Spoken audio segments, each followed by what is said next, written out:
Some hurts are invisible, yet they cut deeper than anything physical ever could.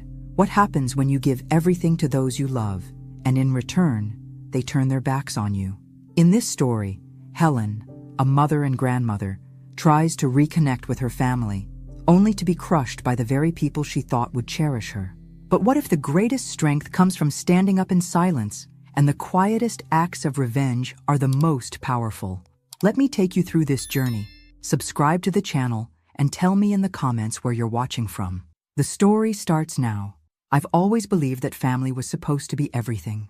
Growing up, my own family wasn't perfect, but I had my parents, my siblings, and a bond that felt unbreakable. When I married Tom, we promised we'd create something even stronger, something that would last for generations. But when Tom passed away last year, I felt like the foundation of my life crumbled right beneath my feet. I was left alone. No husband, no sense of direction. And so I began to search for something, anything, that would bring a spark back into my life. I thought that maybe, just maybe, I could rekindle something with my daughter, Amanda. She was my only child, and after all, she had her own family now, her husband, Ben, and their 2 kids. I wanted to feel like I was still needed, still relevant in their lives. So when Amanda and Ben bought a new house, I didn't think twice. I paid off their mortgage, the entire thing, all at once. It was my gift to them, a way to show I cared, a way to show I was still part of their world. It wasn't just money. It was a symbol that I was still there, still a mother, still a part of their family. But what did I get in return? Ben, the son-in-law I'd always thought of as kind, as someone who'd never hurt me, looked at me one afternoon and said, "You smell like a hospital.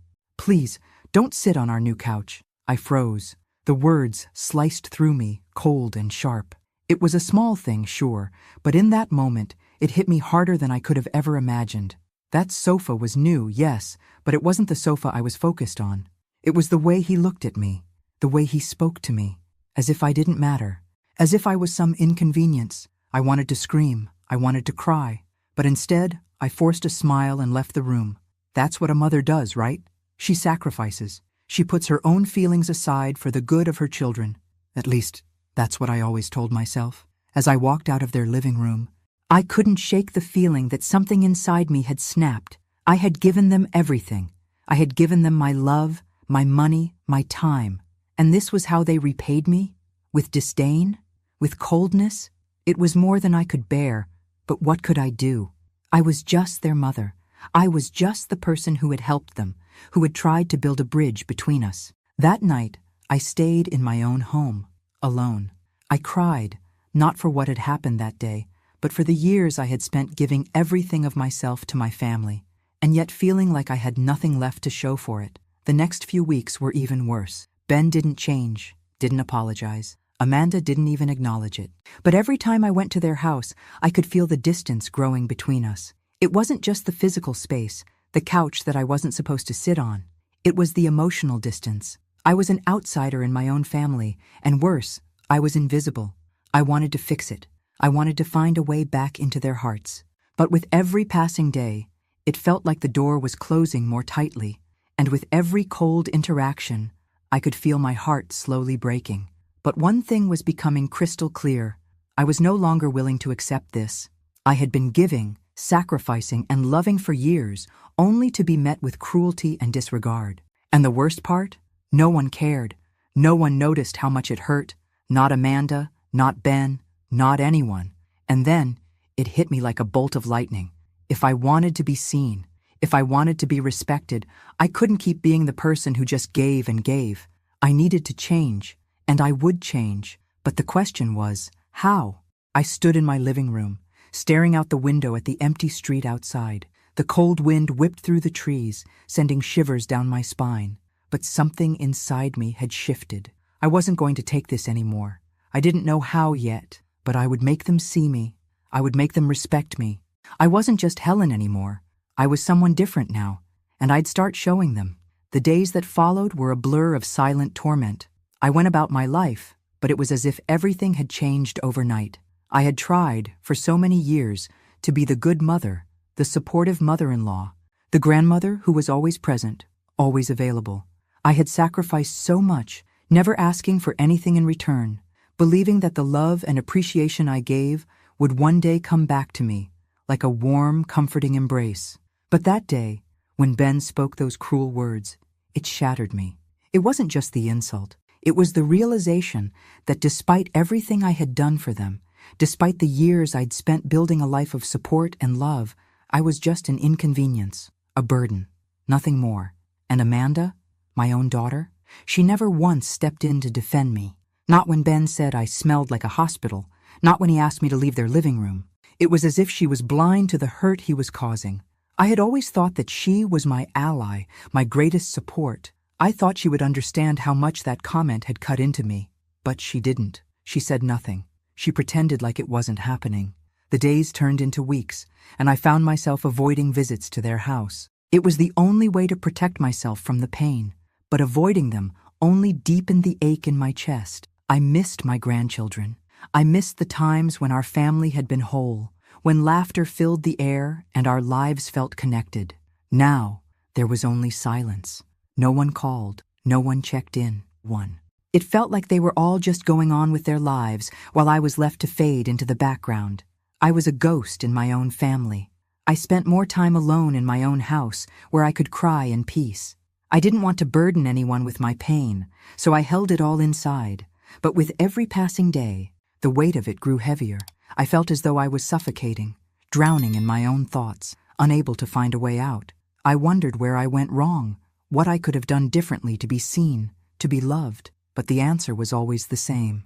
I had given everything, and yet it had never been enough. One evening, I sat in the living room, looking out at the darkened street. The silence in my home was suffocating.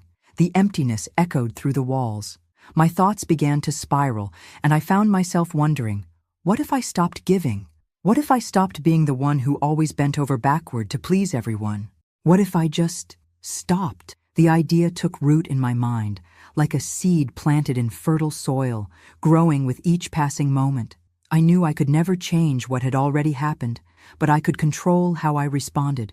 I could stop being the doormat, the one who just took the pain without ever pushing back. But how could I do that? How could I take back control of my life when it felt like my family had already turned their backs on me? That night, I decided I would stop being the victim. I wasn't going to let this happen to me anymore. I wasn't going to beg for their attention or affection. I was going to make them see me, not just as the person who gave them everything, but as someone who deserved respect. But I had to be strategic. It wasn't going to be enough to just confront Ben directly. That wouldn't work. No, I had to play this carefully. I had to be patient. And so, I began my plan. The weeks dragged on, and with every passing day, the distance between me and my daughter grew. It wasn't just Ben's cruelty that was driving a wedge between us. It was Amanda's silence. Her refusal to acknowledge the pain he was causing me was just as painful as the insults Ben had hurled my way. Every time I walked into their home, I felt the coldness in the air. It wasn't just the absence of warmth in their greeting. It was something deeper, something that gnawed at my soul. I started noticing the little things, the way Ben would glance at me with that look of condescension, like I was an unwanted guest, the way Amanda would act as if everything was perfectly fine, even when I could see the cracks in their marriage starting to show. She would smile at me, but it wasn't real. It was a mask, a facade that I knew all too well. It hurt more than I can put into words to realize that my own daughter didn't see me. She didn't notice the way Ben treated me, the way he dismissed me like I was nothing. Maybe it was easier for her to pretend. Maybe it was simpler to ignore the truth, to just go along with the charade. But I couldn't ignore it anymore. It was like living in a house of glass. One wrong move, and everything would shatter. I remember one afternoon, I went over to visit them, eager to spend time with my grandchildren. It was supposed to be a simple, happy visit, but when I walked through the door, I was met with a sense of isolation that hit me like a wall. Ben was on the couch, flipping through a magazine, not even bothering to look up. Amanda was in the kitchen, her back to me as she prepared dinner. No hello, no, how are you, Mom? Nothing. I stood there in the doorway, unsure of what to do. But I was about to say something, but then I remembered Ben's words from that fateful day. You smell like a hospital. The memory of it clung to me, and I felt a wave of humiliation wash over me once again. I took a deep breath, forced a smile, and walked into the kitchen. Amanda barely acknowledged me, her eyes flicking to me for a moment before she turned back to what she was doing. It was like I wasn't even there. Need any help? I asked, trying to sound casual. Amanda didn't even pause. No, Mom. I'm fine. I swallowed the lump in my throat, forcing myself not to break down right then and there. This wasn't supposed to be how it was supposed to be. I had envisioned this time with my daughter and grandchildren to be filled with love and warmth, but all I felt was an overwhelming sense of rejection. Ben, who had been sitting on the couch, got up and walked into the kitchen. He didn't even glance at me, just brushed past me like I wasn't worth acknowledging. I could feel my heart sinking with every step he took away from me. It was in moments like this that the truth became undeniable. I was no longer a part of their world. Later, when I was leaving, Ben made a point of opening the door for me with a smile that felt more like a sneer. "Take care, Helen," he said, his voice dripping with insincerity. It was as if he were doing me a favor by letting me leave. Amanda stood in the background, arms crossed, not saying a word. She didn't have to. The silence between us spoke louder than anything she could have said. I didn't cry when I got in the car. I was too tired for that, but the weight of it all settled over me like a blanket, suffocating me with its intensity. I felt small. I felt invisible. I felt like I didn't matter anymore. It wasn't the first time I'd been treated this way, but this time, something inside me snapped. I had given everything to them. My love, my time, my money, and this was how they treated me? The truth was, I couldn't take it anymore. I couldn't keep pretending that everything was fine when it clearly wasn't. I wasn't going to beg for their love. I wasn't going to wait around to be seen. No, I had to do something. I had to make them see me. I wasn't going to sit in silence and let this continue. But what could I do? The answer came to me slowly, over the course of the next few days. It wasn't about being loud or aggressive. No, it was about being smart. It was about hitting them where it hurt the most. They had no idea how much power I still had. But I knew, and I was going to make sure they knew too. I would make them see me, and when they did, they would regret ever treating me the way they had. The decision to change wasn't easy. For so many years I had played the role of the dutiful mother, always sacrificing, always giving. But now, standing on the precipice of my own despair, I realized I had been the one allowing myself to be pushed aside. My daughter, my own flesh and blood, had accepted Ben's cruelty without a second thought. I'd done everything for them, and yet they couldn't see me. They couldn't even offer me a simple word of gratitude or kindness. It was as though I was invisible in their lives, a ghost they barely noticed. I wasn't going to stand by and let that continue. It had been months since Ben's cruel words, but the sting of them hadn't faded. Every time I closed my eyes, I heard his voice. "You smell like a hospital." Those words rang through my mind like a bell, reminding me that I wasn't enough for them, not enough to be respected, not enough to be valued. But here's the thing. I wasn't going to keep allowing myself to be treated this way. Something inside me shifted. It wasn't just the anger I felt. It was the realization that I still had power.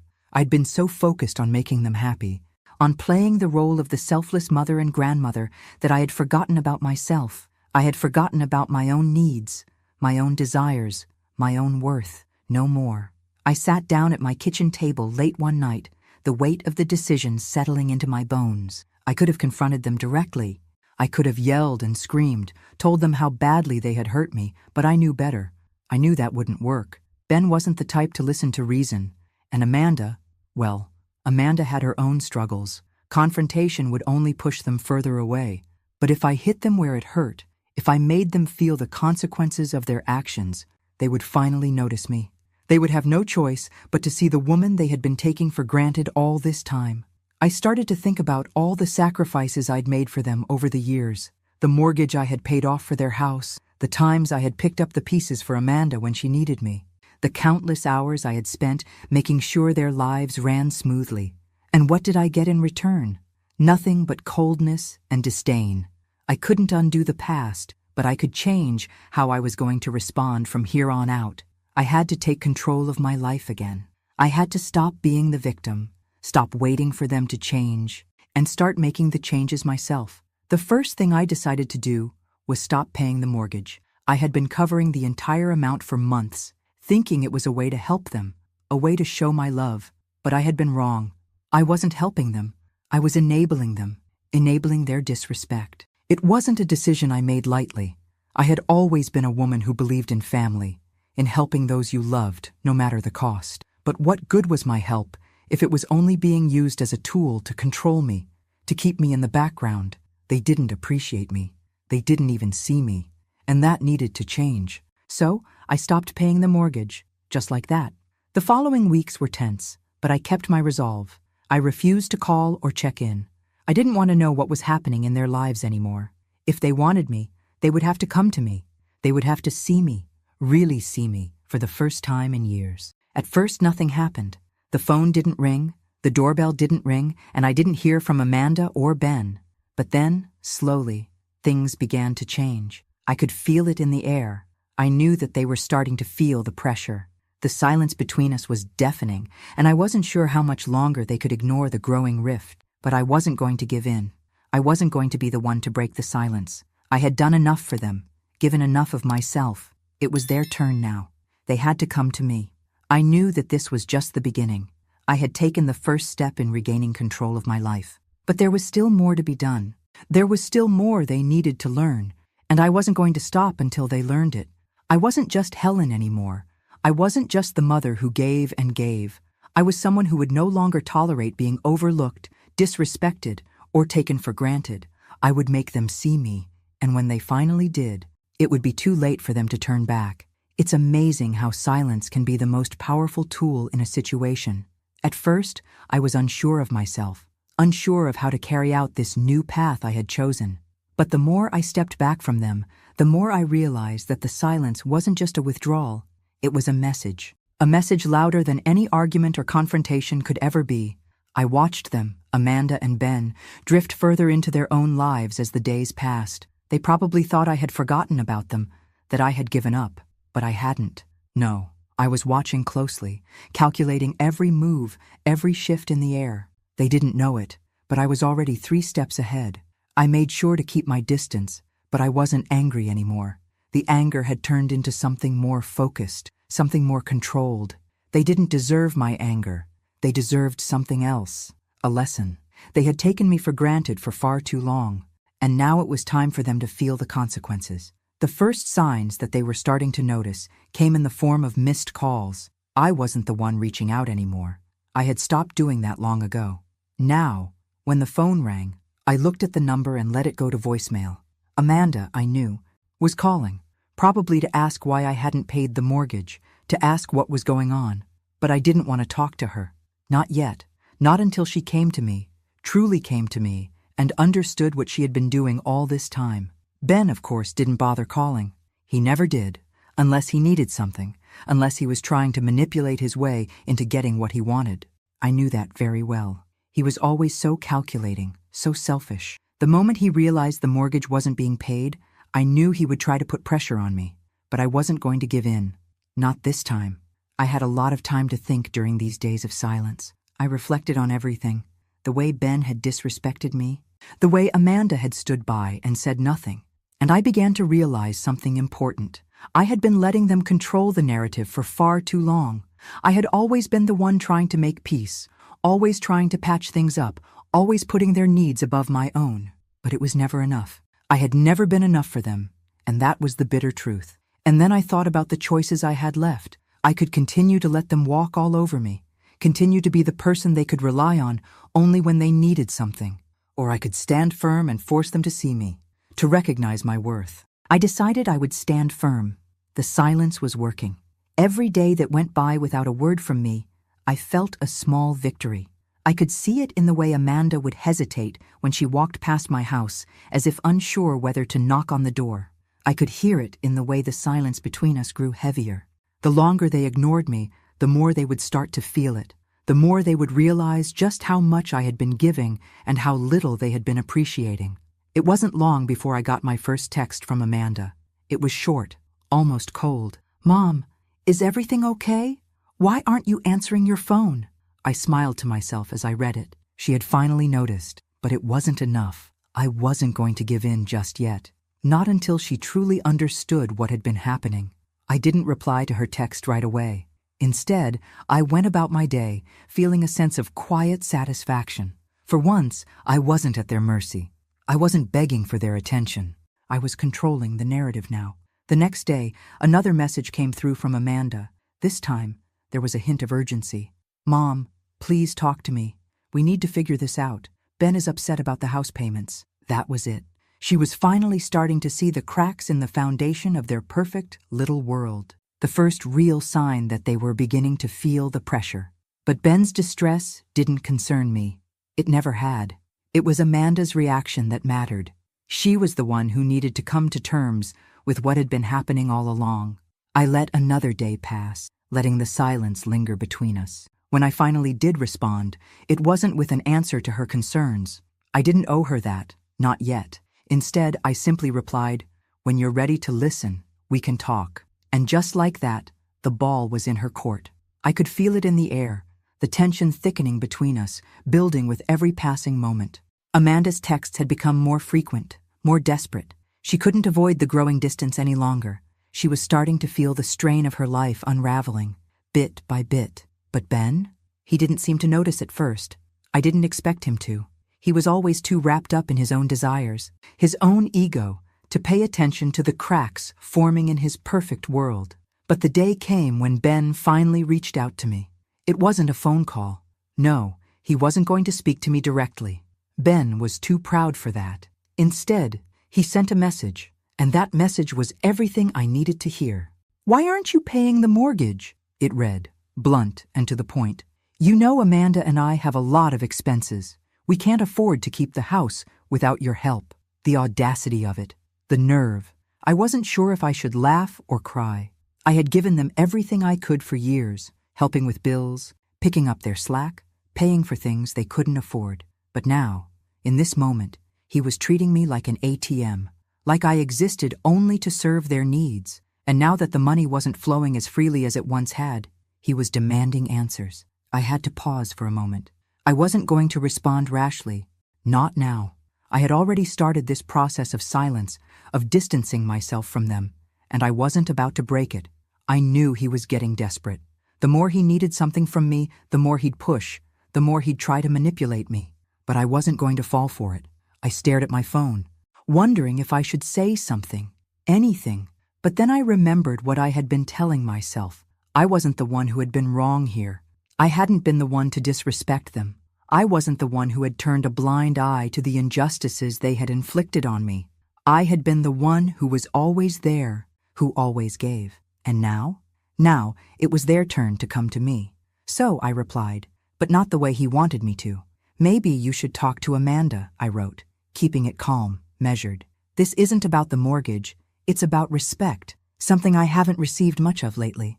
I put the phone down and breathed a sigh of relief. The silence after sending that message was almost deafening. I was waiting for the storm to hit. I knew Ben wasn't going to let this go easily. He couldn't. He had been living off my generosity for far too long. Now that it wasn't coming, he had no idea how to deal with it. The next few hours passed in a tense quiet. I could almost feel the anxiety radiating off of him through the phone. But I didn't hear from him again that night. I went to bed with a sense of power. The first real sense of power I had felt in a long time.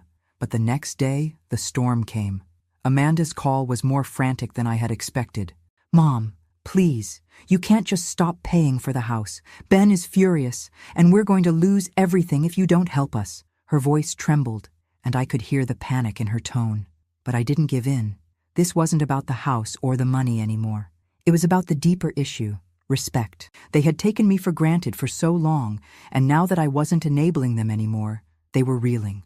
I let the silence stretch for a few seconds before I spoke, my voice calm but firm.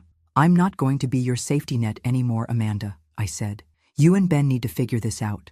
You need to stop treating me like I'm just here to solve your problems." There was a long pause on the other end of the line. I could hear her breathing, trying to compose herself. Then softly, almost apologetically, she spoke.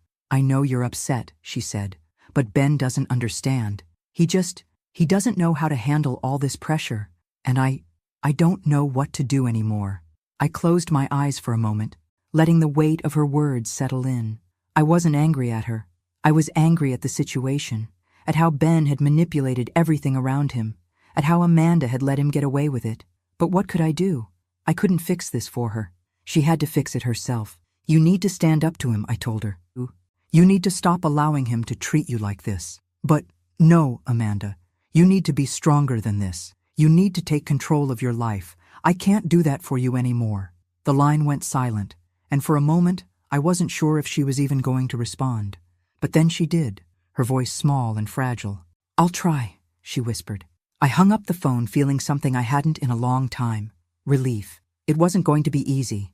I knew that. But Amanda had to make her own decisions now. She couldn't keep using me as a crutch to avoid the truth. The stage was set now. Ben's desperation was only going to grow. And when he pushed hard enough, I would be ready. But for now, I had to let him feel the weight of his own actions. I had already given them everything I could. Now, they had to see the cost of their neglect. The days that followed felt like a pressure cooker slowly reaching its boiling point. Ben was no fool. The moment he realized I wasn't going to bail him out, the full extent of his temper began to show. The messages and calls from Amanda continued to pour in, but it wasn't the frantic, pleading messages that got to me. It was Ben's silent retaliation that made my stomach churn. At first, the silence between us was a sort of weapon. It was calculated, but the more I watched Amanda struggle with it, the more I realized that the silence was no longer enough. Something else was happening beneath the surface, something that I hadn't fully understood before. Ben was beginning to show his true colors, and it wasn't pretty. It started with little things, but I began to notice them all. Amanda would mention offhandedly that Ben seemed more on edge lately, more irritable, more distant. She didn't seem to connect it to the fact that he was losing control over his life. He couldn't fix the house without my money. And Amanda, for all her attempts to pretend it wasn't happening, was starting to feel the cracks too. Ben would bark at her over small things, nothing major, just sharp words here and there, the same words he used on me, only now they were directed at her. I remember one evening, I decided to check in on my grandchildren, hoping that maybe, just maybe, I could still be part of their lives in some way, even if it was through the smallest of gestures. When I arrived at their house, I could feel the tension in the air even before I walked through the door. Amanda was in the kitchen, her back to me, trying to get dinner ready.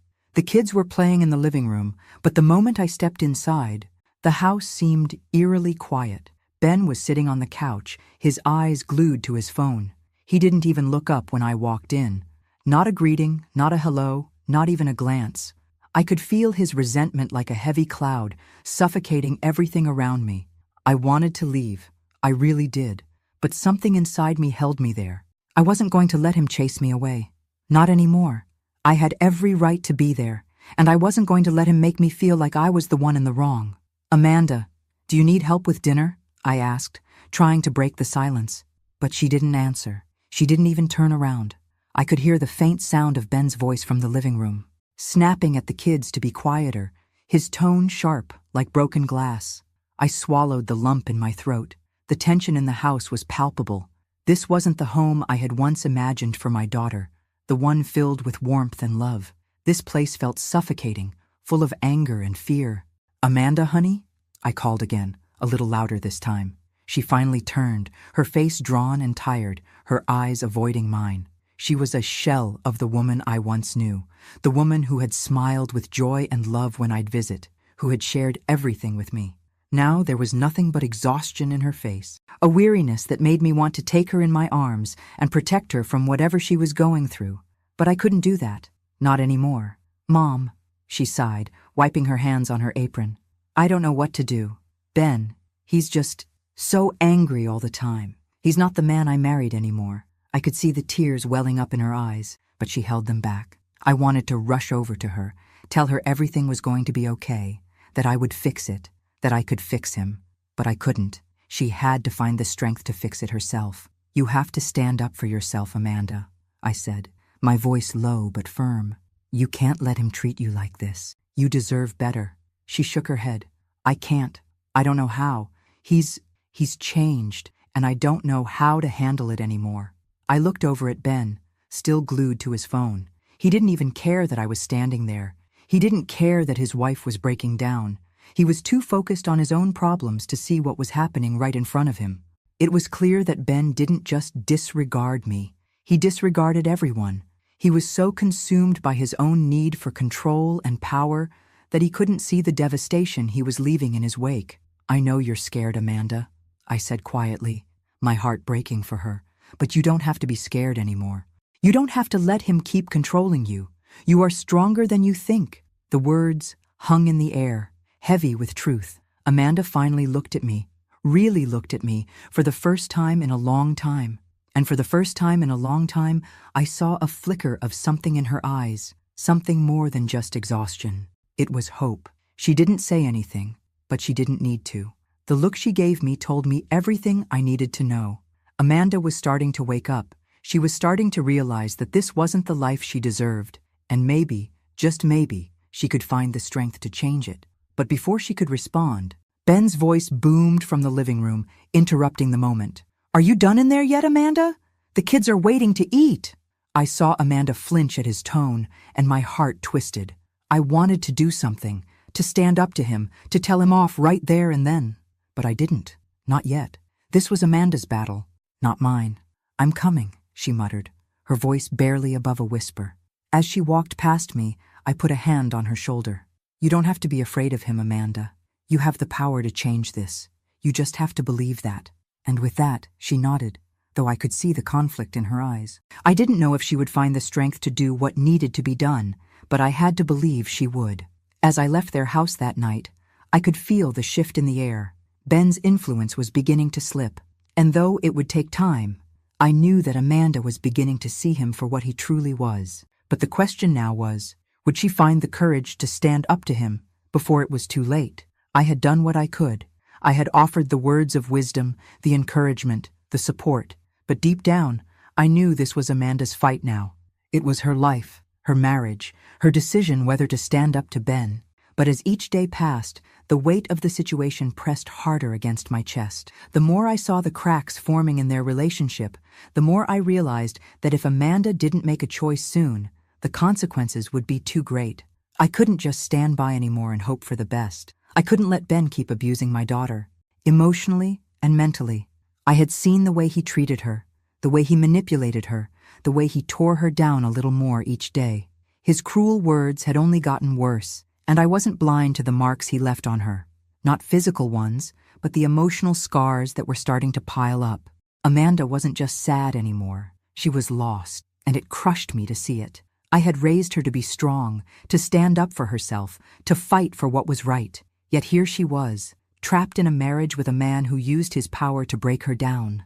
Ben had broken her in ways that weren't visible to the eye, but I could see it. I could feel it in the way she walked around with her head down, the way she hesitated before speaking, the way she second-guessed every decision. She was suffocating under the weight of a man who had no respect for her, and worse, I had let it happen. I had stood by for too long, waiting for her to find the courage to break free on her own. But now, after everything, I realized it wasn't enough, not anymore. And that's when I made the decision I had been circling around for weeks. I couldn't save Amanda from herself, but I could save her from Ben. I would not sit idly by while he continued to manipulate her. It was time to take a stand. It was time to do what needed to be done, even if it was drastic, even if it meant crossing a line I hadn't considered before. I picked up my phone and made the call. James. A name I hadn't uttered in years, but someone who, if I was honest with myself, had always been there, lurking in the background, waiting for me to make a move. James wasn't the kind of man you called unless you were desperate. He was a former private investigator, now working outside the law, solving problems for people who didn't want to get their hands dirty. He had a reputation for getting results, but not through kindness or diplomacy. He was, as the saying goes, a fixer. I hadn't wanted to go to him. I had thought I could handle this on my own, that the situation would resolve itself if I gave it time. But I had misjudged just how deeply Ben's control ran. I could see now that my daughter wasn't going to get out of this mess on her own.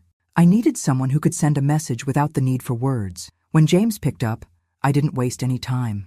"James," I said, my voice steady, calm, but determined. "I need a favor, something drastic." He listened, as he always did, without interrupting. By the end of our conversation, he understood what I needed from him. He didn't ask questions. He didn't offer advice. He simply agreed, and that was all I needed. I hung up the phone, my heart pounding in my chest. There was no turning back now. I had made my choice. The next few days were filled with an eerie sense of calm. I didn't hear from Amanda or Ben. They were in crisis mode. I knew. Ben was angry, more angry than usual, and Amanda was trying to hold everything together. I watched from a distance as their world crumbled, as Ben's control over Amanda started to slip. But I also saw something else, a flicker of light in Amanda's eyes, a sign that she was beginning to see through the facade. She wasn't fully ready to break free yet, but she was beginning to question things. I could tell. And then, one evening, James made his move. I wasn't there when it happened. I didn't need to be, but I knew he had done what was necessary. I had trusted him to send a message loud and clear, without causing irreparable harm. And he did. It was subtle, but effective. Ben would understand the message immediately. The next day, I received a call from Amanda. Her voice was shaky, but there was a new sense of clarity in it. "Mom, I don't know what happened, but I'm scared. Ben, he's different. Something's not right." I took a deep breath, steadying myself before I responded.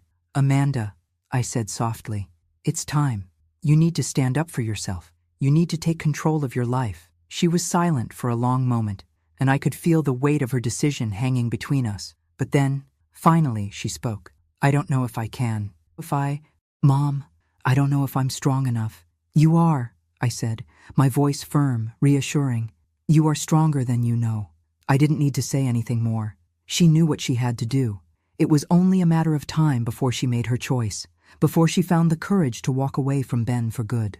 The silence, the pressure, the emotional toll, everything was building toward this moment.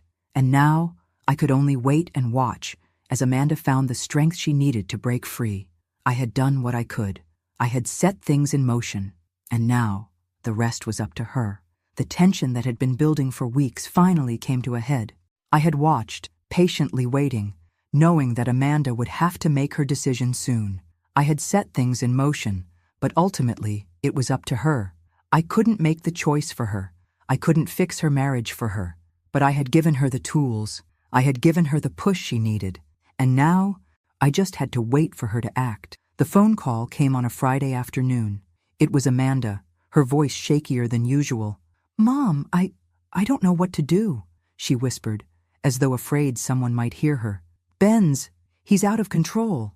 I don't even know who he is anymore." I felt a lump form in my throat. My heart broke for her, but this was the moment I had been waiting for. The tipping point had arrived. "Amanda, listen to me," I said, trying to keep my voice calm, steady. "You don't have to keep living like this. You have the strength to leave, to take back control of your life. You don't have to be afraid anymore. I'm here. I'll help you." There was silence on the other end. For a moment, I thought maybe she hadn't heard me. Maybe she was still too scared to take the leap. But then, in a voice barely above a whisper, she spoke. "I can't do it, Mom. I can't leave him. What if he's right? What if I can't make it on my own?" I closed my eyes, taking a deep breath. I had to be strong for her. She needed to hear me, truly hear me, in this moment. "Amanda," I said, my voice soft but resolute. "He's not right. He's been controlling you, manipulating you, breaking you down. And you've let him. But you don't have to anymore. You are stronger than this. I'm not going to let you stay in a relationship where you're constantly being hurt." I heard her breathe shakily, like she was about to break down, and for a moment, I thought she might. But then, something shifted in her tone. It was subtle, but it was there. "I'm scared, Mom. I don't know if I can do this without losing everything. He'll fight me.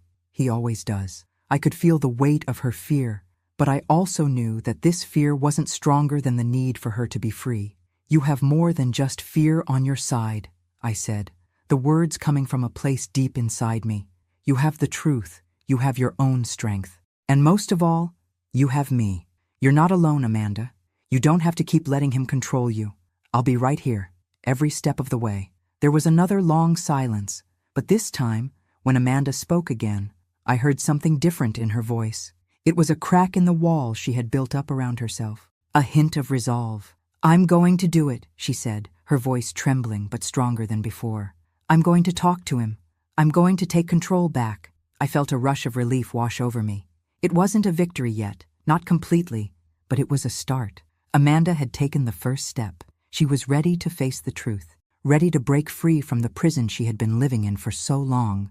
"I'm proud of you, Amanda," I said, my voice thick with emotion. "You're stronger than you think." She didn't say anything after that. She didn't need to. I knew that the next steps were going to be hard for her. Ben wouldn't go down without a fight. But I had faith in her. I knew that she could do this. That night, I waited for the inevitable phone call from Amanda. I knew it wouldn't come right away. There was still so much to work through. But as I sat in my living room, I felt a weight lift off my shoulders. It wasn't over yet, but at least Amanda was no longer stuck in the darkness. The phone rang later that evening, and I jumped. It was Amanda. "Mom," she said, her voice quieter now, but with a firmness that hadn't been there before. I told him everything. I told him I couldn't live like this anymore. I said I was leaving. My heart skipped a beat. This was it, the moment she had taken control. "And what did he say?" I asked, holding my breath. He didn't take it well," she admitted, her voice strained. "He yelled, said I was betraying him, that I was making a mistake, but I didn't care. I stood my ground. I told him I was done." I closed my eyes, a wave of pride washing over me. Amanda was standing up for herself. She was finally seeing the truth for what it was, no longer blinded by fear and manipulation. "But he's not going to just let me go, Mom. I know that," she continued. "He's not going to make it easy." I sighed softly. "No, he won't. But you've taken the first step, and you're not alone. We'll figure this out together." It was then that I knew for sure the worst was behind us. The hardest part, the part where Amanda found her voice, had already happened. Everything else was just a matter of time.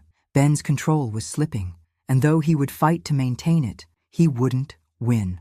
The days following Amanda's declaration of independence were tense, but for the first time in a long while, there was a flicker of hope in her eyes. She had told Ben the truth. She had told him that she was done, that she wouldn't live in fear anymore. It was a bold move, but one that set the stage for what was to come. I knew it wouldn't be easy for her. Ben was not the kind of man who let go without a fight. He had spent years manipulating and controlling, and he wasn't going to simply give up his power over Amanda without a fight. I could feel the storm brewing, but it wasn't a storm I was going to let Amanda face alone. She had taken the first step, and now it was my turn to make sure she didn't have to face it in isolation. The next time I saw her, she was different. There was a new resolve in her posture, a new light in her eyes, but I could see the toll it had taken on her. The stress, the fear. She was living in a pressure cooker, knowing Ben would retaliate. "Mom," she said quietly, sitting across from me in my living room. "He's furious. He keeps telling me I'll regret this, that I'm making a huge mistake. But I'm not going back. I can't." I looked at my daughter, my heart swelling with pride. This wasn't easy. It was never going to be easy. But she was standing strong, and that was more than I could have ever asked for. "I know it's hard," I said, my voice steady. "But you're doing the right thing. You're not making a mistake. You're taking your life back. You're strong, Amanda. You're stronger than you think." She looked down, her fingers twisting together nervously. "He's been calling and texting me nonstop. He's trying to guilt-trip me into coming back. I don't know what to do anymore, Mom. I'm scared." I reached across the table and took her hand, squeezing it gently. "You've already made it this far. You've already broken free. The rest of it is just noise. He's trying to manipulate you, but you don't have to listen. You've set yourself free, and I'm here for you. We'll get through this." Amanda nodded, but I could see the uncertainty still clouding her eyes. It was hard. I knew that. Ben was relentless. He was angry, and anger was a dangerous thing when it came from someone who had been used to controlling others. But Amanda had made the choice, and I was going to make sure she stuck to it, no matter what. That night, when I went to bed, I couldn't shake the feeling that the storm wasn't over. Amanda had made her stand, but Ben hadn't even begun to fight back yet. I knew that the hardest part was still to come. The next morning, my phone rang at 7 a.m. It was Amanda. "Mom," she said, her voice shaky, "I need you. He's here. Ben's here. He's outside yelling at me through the window. He says he won't leave until I come out and talk to him." My stomach clenched. I could feel my heart pounding in my chest. "Stay inside. Don't open the door. Don't give in to him, Amanda. You don't owe him anything. He's trying to control you." "I know, but..." "No buts, Amanda. You stand firm. Don't let him manipulate you into thinking this is your fault. You have the right to feel safe. You've done nothing wrong." There was a long pause before she spoke again, quieter now. "I'm scared, Mom. He's never been like this before. I don't know what he'll do if I don't go out there." I swallowed hard, trying to keep my voice calm, reassuring. "Listen to me. You are strong. You can handle this, and I'm on my way." I didn't wait another second. I grabbed my keys, barely remembering to put on my shoes. My mind was racing as I drove to her house, my hands gripping the steering wheel tightly. I knew that Ben wouldn't give up easily. He would try to wear her down. He would do everything in his power to break her spirit. When I arrived, I saw him. Ben was standing in the driveway, pacing back and forth, shouting at the top of his lungs. I could see the fury in his eyes, the desperation in his posture, but it was different now. I wasn't afraid of him. He was a bully, a man who used his power to control and manipulate, and now his power was slipping away, and he was desperate to claw it back. I got out of the car and walked toward him slowly, my steps measured. Ben didn't see me at first, too caught up in his own anger to notice anything else. When I spoke, my voice was calm, but I let every ounce of authority I had seep into my words. "You need to leave, Ben," I said, standing a few feet from him. "This is over. Amanda doesn't want you here. She doesn't want to be with you anymore, so you need to go."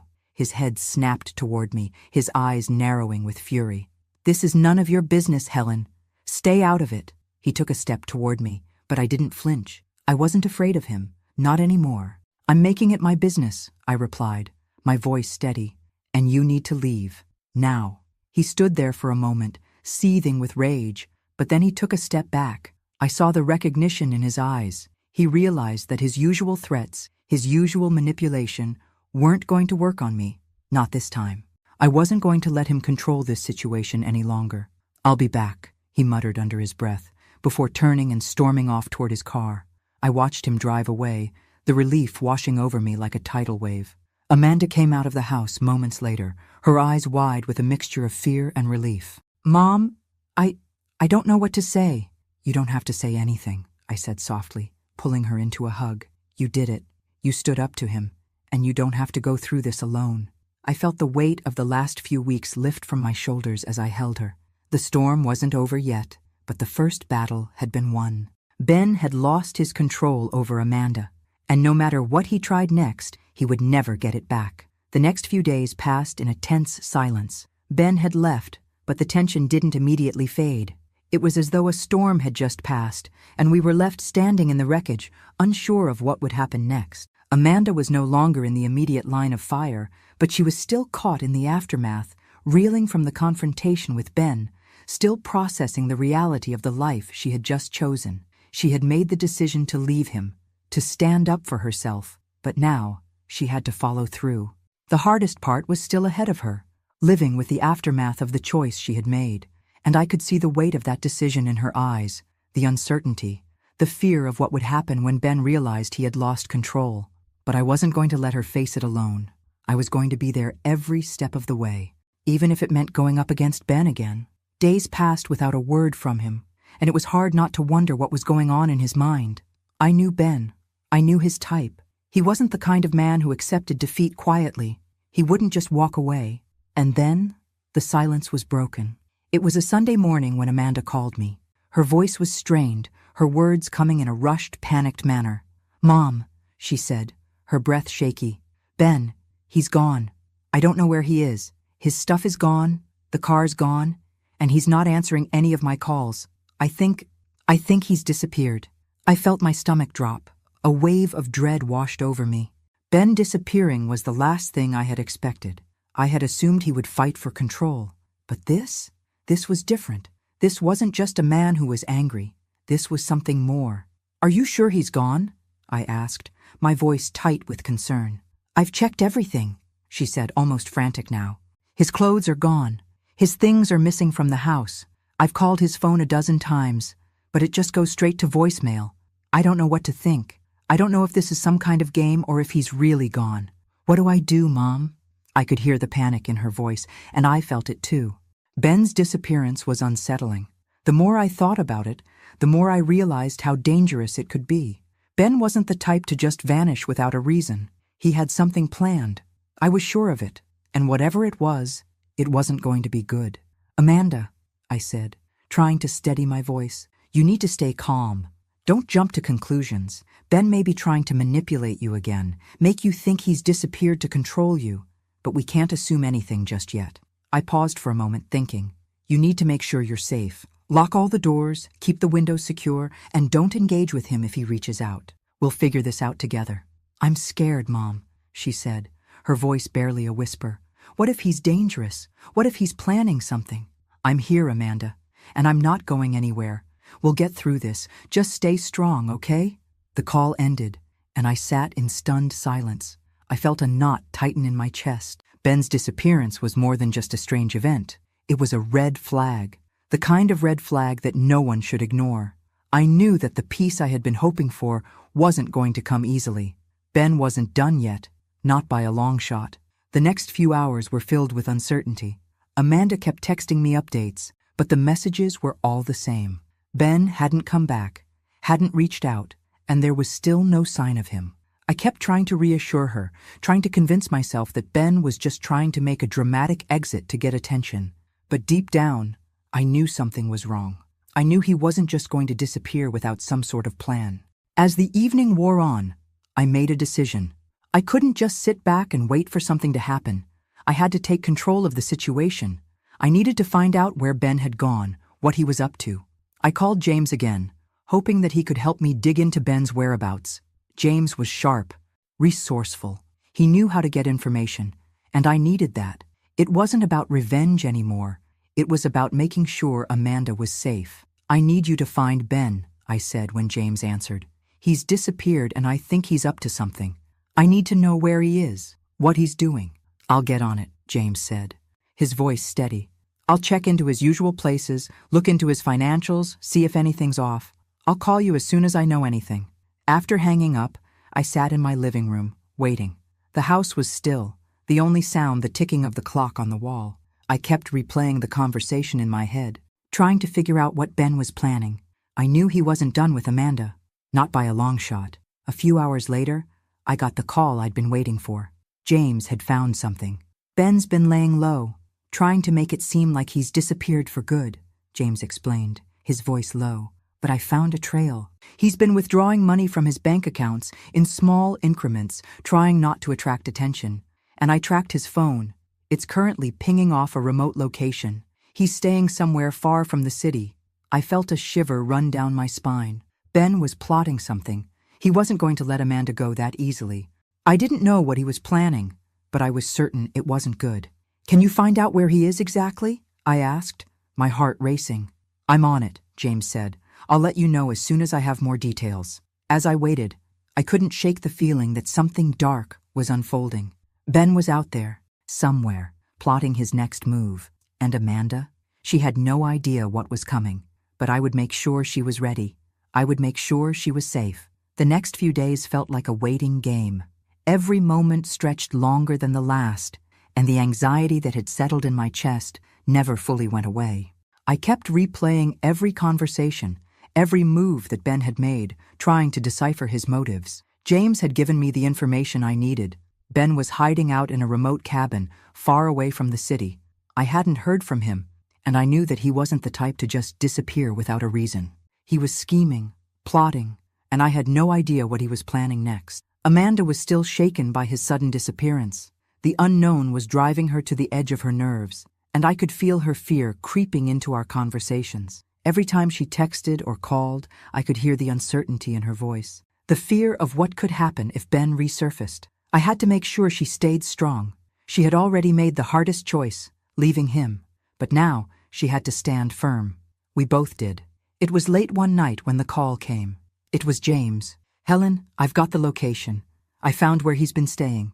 I can't promise he'll be alone, but he's holed up in a cabin on the outskirts of town, just outside the woods. It's isolated, no neighbors, but it's a decent place to hide if you want to stay under the radar. I felt a cold shiver run through me. This wasn't just a man trying to get away. This was Ben making a calculated move. He was hiding out, waiting for something, waiting for Amanda to break, waiting for the right moment to get control back, and I wasn't about to let that happen. James, we can't let him come back, I said, my voice shaking with determination. He's dangerous. If he tries to come after Amanda again, I need to know. I need to be ready. I'll keep tabs on him, James reassured me. But if you want to confront him, you need to be careful. He's unpredictable. I didn't need him to tell me that. I knew Ben. I knew he wouldn't go quietly. But it wasn't just about confronting him anymore. It was about making sure Amanda was truly free from his grip. If Ben thought he could just disappear and come back when it suited him, he had another thing coming. The next morning, I called Amanda and told her what I had learned. I kept the conversation calm, despite the fire that was building inside me. I had to keep her steady, keep her from panicking. I know you're scared, I said softly. But this is it. This is the final piece. Ben's been hiding out, but he's not coming back. We're going to make sure of it. She was quiet on the other end of the line. Then finally, what do we do, Mom? I exhaled slowly, looking out the window at the horizon, feeling the weight of what had to come next. We take control. We make sure he knows that he has no power over you anymore. Later that afternoon, we headed out to the cabin. James had given me the details, the layout, the isolated nature of the place, the fact that Ben was staying there by himself, at least for now. He had gone into hiding, but there was no way we were going to let him come back into Amanda's life. No way he could continue to manipulate her. Amanda was shaking when she got into the car with me. She had been so strong up until now, but I could see how afraid she was. She wasn't sure what to expect, and honestly, neither was I. I'm not sure I can do this, Mom, Amanda whispered as we drove, her eyes wide with fear. What if he doesn't listen? What if he tries to hurt me? I took her hand and squeezed it. You've already done the hardest part, honey. You left him. You stood up for yourself. Now we just need to make sure he stays away. We're doing this together. You're not alone. The drive seemed to stretch on forever, the silence between us heavy, each of us caught up in our thoughts. I could feel Amanda's fear, but I could also feel her resolve. She wasn't going to back down. Neither of us were.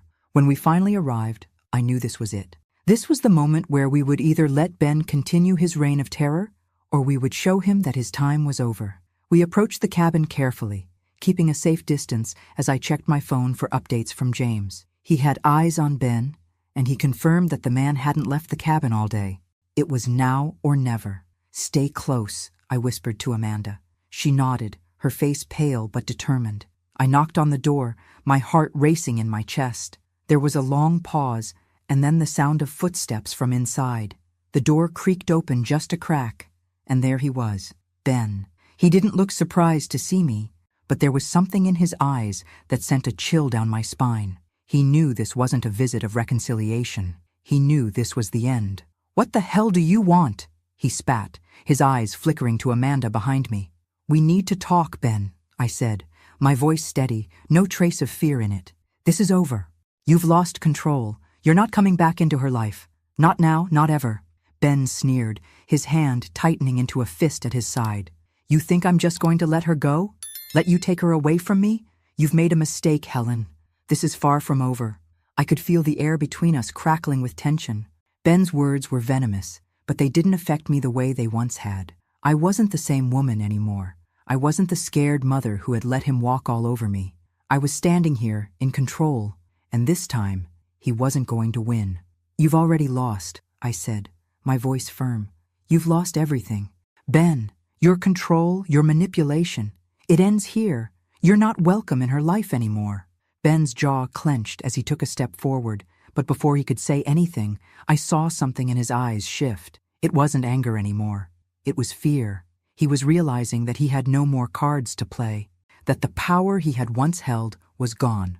With one last venomous glare, he turned and slammed the door shut, leaving us standing there, together, in the silence that followed. We had done it. We had taken control back, and for the first time in years, I felt the weight of the past lift off my shoulders. Amanda looked up at me, her eyes wide with a mix of shock and relief. Mom, it's really over, isn't it? I nodded, pulling her into a tight hug. It's over. You're free. And with that, I knew everything had changed for both of us. Thanks for listening. Don't forget to subscribe and feel free to share your story in the comments. Your voice matters.